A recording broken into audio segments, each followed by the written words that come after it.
इस तरह से बनाया। हम यहाँ फाइल पे गए, फिर हमने एक न्यू क्लिक किया, फिर हमने किया तो यहाँ पे हमारे पास ये क्या आ गई, लैंग्वेज आ गई, सिलेक्ट लैंग्वेज। ठीक, यहाँ से इसके अंदर ये जो ब्रैकेट लगा के इसके अंदर की ये वाली जगह होती है, इसके अंदर जितनी भी चीज होती है वो सारी क्या हो रही होती है, एग्जीक्यूट हो रही होती है। मतलब ये है कि इसको हमने रिटर्न में कुछ नहीं करवाना। सिंपल क्या करवाते हैं, हम एक प्रिंट करवाते हैं, क्या करवाते हैं, एक स्ट्रिंग करवा लेते हैं। स्ट्रिंग क्या होती है, हमारे पास नंबर ऑफ कैरेक्टर्स होते हैं। कि आप सबका थोड़ा सा इंटरेस्ट, ठीक है, कि ये किस तरह से प्रिंट होगा। ठीक है, तो यहाँ पे ये फाइल है, आप कुछ भी लिख सकते हो यहाँ पे। जैसे मैं लिख देती हूँ कि इसका कोई भी नाम दे लें ताकि आपको आसानी हो जाए कि ये कि कहाँ पे आपकी लोकेशन भी ये बताएगा कि कहाँ पे ये फाइल आपकी जाके सेव होगी, रन हो चुका है। ठीक है, वेलकम लफ्जों में देखें तो किसी भी ऑब्जेक्ट को जो होता है, जब हमने उसे रखना होता है, रखना चाह रहे होते हैं, तो उसके लिए हमें कोई ना कोई जो होती है स्पेस की जरूरत होती है। ठीक है, ऑब्जेक्ट अब क्या है, कोई भी चीज हो सकती है, जैसे कि आपकी कोई बुक होगी, आपकी पेंसिल होगी, आपकी कॉपी होगी। कंप्यूटर में भी कोई ना कोई जब हम चीज को रखते हैं तो उसके लिए हमें क्या होता है, कोई ना कोई स्पेस दरकार। अब जो मेमोरी होती है उसको भी डाटा रखने के लिए, उसमें भी हम उसको क्या करते हैं, मुख्तलिफ हिस्सों में वो डिवाइड होती है। अगर हमें इसमें डाटा रखना है तो हमें इनको असेस करने के सिर्फ दो तरीके होते हैं, या तो हम इसको इनके नाम से कर सकते हैं। तो बेसिकली जो हम नाम से असेस करते हैं ना, वो उसी को ही हम वेरिएबल कहते हैं। टेबल है और उसमें एक हमारे पास कोई ना कोई वैल्यू पड़ी हुई, इसको अपनी मेमोरी के अंदर यहाँ पे जाके इसको मैं रख दूं। और इसी तरह से अगर हम यहाँ पे देखें, ठीक है, जैसे कि अभी हम इसकी बात नहीं करते, इंट की बात नहीं करते, ठीक है, ये हम आगे पढ़ेंगे। अभी सिर्फ हम ये देखेंगे कि वेरिएबल क्या होता है, क्योंकि बहुत से लोगों को नहीं पता होगा कि वेरिएबल क्या होता है, ये पीछे जाके किस तरह से स्टोर होता है। ए में हमारे पास क्या था, 5 था। ठीक, तो ये क्या होगा, वेरिएबल जो होगा ए में क्या स्टोर करवा देगा, 5 की जगह पे 6। वेरिएबल का मीनिंग हम देखें तो उसका मतलब भी यही होता है, मुतगैयर, यानी गैर मुस्तकिल, यानी चेंजेस होंगे, ताकि हमें पता चले कि हमने वेरिएबल्स को बनाना कैसे है, उसको डिक्लेयर कैसे करना है, और उसको फिर उसमें क्या क्या हम चेंजेस कर सकते हैं। समझ लीजिए कि कंपाइलर का काम ये होता है कि वो चेक करता है हमारे सारे कोड को, ठीक है, और फिर वो बताता है कि कहाँ पे हमने कौन सी मतलब मिस्टेक की है, कि एरर दिया है मैंने इस लाइन के ऊपर, कि मुझे यहाँ ये लगाना था और मैंने नहीं लगाया। अब देखें इसके सिंटेक्स में क्या है, डाटा टाइप। डाटा टाइप क्या है, जो हम वेरिएबल को अपना डाटा देंगे, ठीक है, जैसे यहाँ पे मैंने दिया 20, वो किस टाइप का है, वो कोई इंटीजर है, वो कोई स्ट्रिंग है, वो कोई डबल है। ठीक है, तो ये इंटीजर, स्ट्रिंग, डबल, ये हम थोड़ा आगे जाके पढ़ेंगे। जैसा कि यहाँ पे मैं आई, मैंने हम एक एग्जांपल फॉलो करते हैं। मैं लूँ इंट, वैल्यू दे देती हूँ 12, ठीक है, और मैंने लगा दिया सेमीकोलन, लगा देती हूँ ई को, क्या आ गई, 12। ठीक है, 12 मेरे पास यहाँ प्रिंट होके आ गया। अब ये देखें यहाँ पे, अगर मैं इसकी डाटा टाइप, ये बहुत इम्पोर्टेंट है वेरिएबल में, डाटा टाइप नहीं देती। ठीक है, मैंने इसको कोई डाटा टाइप नहीं दी, तो ये जब हम इसको रन करेंगे तो ये क्या होगा, ये जो हमारा कंपाइलर होगा डार्ट का, वो कंफ्यूज हो जाएगा कि ये इसकी कौन सी डाटा टाइप। तो इसके लिए डाटा टाइप देना जरूरी है, ताकि हमें पता हो कि हमारे जो हमने वेरिएबल स्टोर करवाया है उसकी डाटा टाइप क्या है।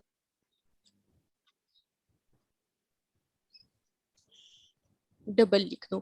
अब मैं इसको प्रिंट करवाऊंगी तो ये देखें, ये उसने मुझे प्रिंट करवा ये थोड़ा सा डेमो देख के भी अंदाजा हो रहा होगा कि हमारे पास जो वेरिएबल की डाटा टाइप होती है वो कितनी इंपॉर्टेंट होती है, और हमने जो उसको वैल्यू साइन करनी है वो भी इंपॉर्टेंट होती है। दोनों जगह में से अगर कहीं पे भी हमसे गलती हो जाती है, कि हम यहाँ पे थोड़ा सा कंसेप्ट आपको दे देती हूँ, बाकी हम वीएस पे जाके करेंगे। जो डायनेमिक और वेयर होता है, इन दोनों का काम होता सेम है। कि इसमें हमारे पास क्या होता है कि अगर आप में से किसी को, जैसे अभी मैंने यहाँ पे अगर मैं ये डिस्कस ना करती इंट, डबल, बूल, स्ट्रिंग, तो बहुत से लोग ऐसे थे टेबल को कौन सी वैल्यू इनिशियलाइज करना चाह रहे हैं, उसको कौन सी वैल्यू यहाँ पे देना चाह रहे हैं। ठीक है, जैसे यहाँ पे मुझे अगर नहीं पता कि मैं अपनी कौन सी वैल्यू देना चाह रही हूँ, मैं यहाँ पे वेर लिख दूंगी। कि जब मैं इसको रन करूंगी तो देखे मैंने यहाँ पे उसको नहीं बताया कि ये अनटीचर है वैल्यू, ये फ्लोट है या ये डबल है, मैंने ये नहीं बताया। मैंने सिर्फ यहाँ पे वेर लिखा और बस मेरा काम खत्म। अगर यहाँ पे मैं कुछ फ्लोट लिख देती हूँ, ठीक है, और इसको रन करवाती हूँ तो ये फ्लोट को भी एक्सेप्ट कर, कुछ स्ट्रिंग टाइप ले लेती हूँ। सपोज मैंने नेम ले लिया, ठीक, प्रिंट करवा देगा। ठीक है, तो यहाँ पे इसका वेर का ये हमारे पास एक रोल का भी यहाँ पे ऐसे ही सेम काम है। पे डायनेमिक को रन करवाऊंगी तो ठीक है, जबकि मैंने यहाँ पे डायनेमिक लिखा है लेकिन ये उसको भी एक्सेप्ट कर सेम है। तो ये हम किस तरह से इसको मतलब डिफर कर सकते हैं, यूज करें तो उसकी टाइप वही लिखें जिस टाइप का आप बनाना चाहते हैं। हाँ आप जी। इन टाइप का वेरिएबल बनाना चाहते हैं, आप इन टाइप दे दें। आप डबल बनाना चाहते हैं, आप डबल टाइप दे दें। आप स्ट्रिंग बनाना चाहते हैं, आप स्ट्रिंग टाइप दे दें। बूल बनाना चाहते हैं तो बूल टाइप दे दें। वैर का कीवर्ड और डायनामिक का कीवर्ड कब यूज करना चाहिए? वैर का कीवर्ड और डायनामिक तब यूज करना चाहिए जब आपके पास कोई एक आंसर निकल रहा हो किसी कैलकुलेशन से और आपको नहीं मालूम को वो आंसर क्या होगा। वो डबल भी हो सकता है, वो इंट भी हो सकता है। तो जैसा कि मैं बताता हूँ, आप सपोज एक कैलकुलेटर बनाते हैं।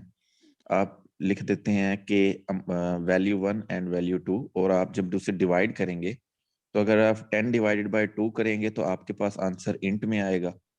अगर आप 5 डिवाइडेड बाय 2 करेंगे तो आपके पास आंसर डबल में आएगा। तो इस सूरत में आप वैर यूज कर सकते हैं, डायनामिक फिर भी यूज नहीं कर। एक कीवर्ड था इंटीजर का, डबल का, ये सारे हमारे पास क्या है, कीवर्ड्स होते हैं। स्ट्रिंग हो गया, ये हमारे पास क्या होंगे, कीवर्ड्स। अब वो कहते हैं कि जो हमारे पास ये, अब हमने इसकी डाटा टाइप तो पढ़ ली, जो हमारे पास इसकी वैल्यूज हुई उसका भी हमने देख लिया कि हमने उसको कैसे साइन करना है।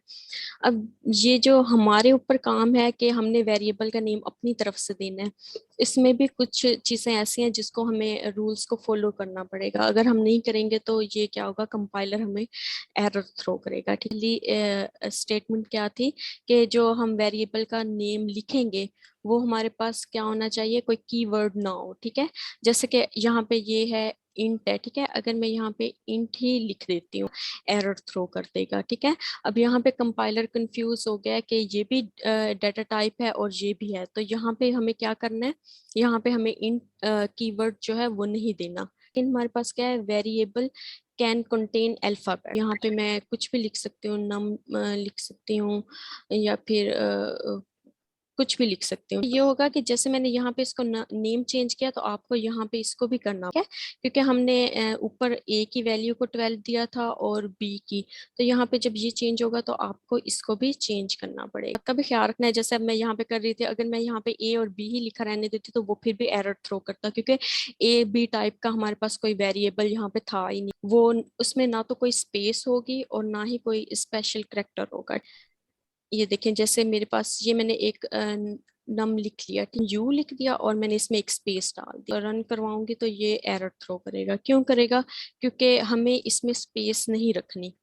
स्पेस लिखेंगे या कोई स्पेशल करेक्टर जैसे @ डाल देते हैं तो फिर भी ये क्या करेगा, एरर शो करेगा। तो हमें ना तो इसमें कोई स्पेस लिखनी है और ना ही इसमें कोई जो है वो स्पेशल करेक्टर कोई डालना है। अगर हमें कोई करेक्टर डालना है तो हम क्या लिख सकते हैं, या तो अंडरस्कोर, ठीक है, और या फिर हम लोग डॉलर। इसको भी हम देख लेते हैं कि अगर हम डॉलर साइन लिखते हैं तो क्या हो सकता है। ठीक है, ये देखें, जैसे मैंने यहाँ पे अंडरस्कोर डाला,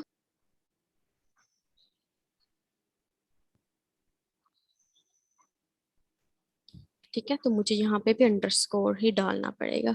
ठीक है, जो वेरिएबल जैसे मैंने आपको पहले बताया कि देखिए यहाँ पे मैंने अंडरस्कोर डाला था, अगर मैं यहाँ पे इसको सम करते हुए मैं नहीं डाल रही तो इसका मतलब ये है कि ये जो है एरर थ्रो, जो हमने वेरिएबल ऊपर दिया है हम उसी वेरिएबल के साथ ही इसको यहाँ पे जो है हम इसकी वैल्यू अब जो है हम ये भी डाल सकते हैं, और उसके अलावा हम अगर चाहें तो यहाँ पे हम डॉलर साइन भी वेरिएबल में लिख सकते हैं। वेरिएबल्स में ना तो हमारे पास स्पेस होनी चाहिए और ना ही हमारे पास जो स्पेशल इसमें कोई करेक्टर आना चाहिए, जैसे एट द रेट वगैरह था कर सकते हैं या डॉलर साइन कर सकते हैं। ठीक है, उसके बाद है वेरिएबल नेम और identifiers can't begin with the number से बिगन नहीं हो सकते, स्टार्ट नहीं हो सकते।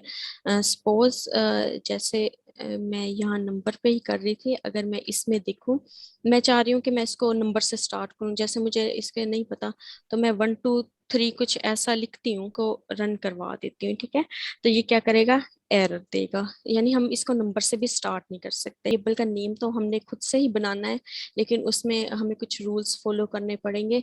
अगर आप अपनी मर्जी से कोई वेरिएबल का नेम रखते हैं और उसमें कुछ इन चीज़ों को फॉलो नहीं करते तो फिर भी आपको एरर आ सकता है।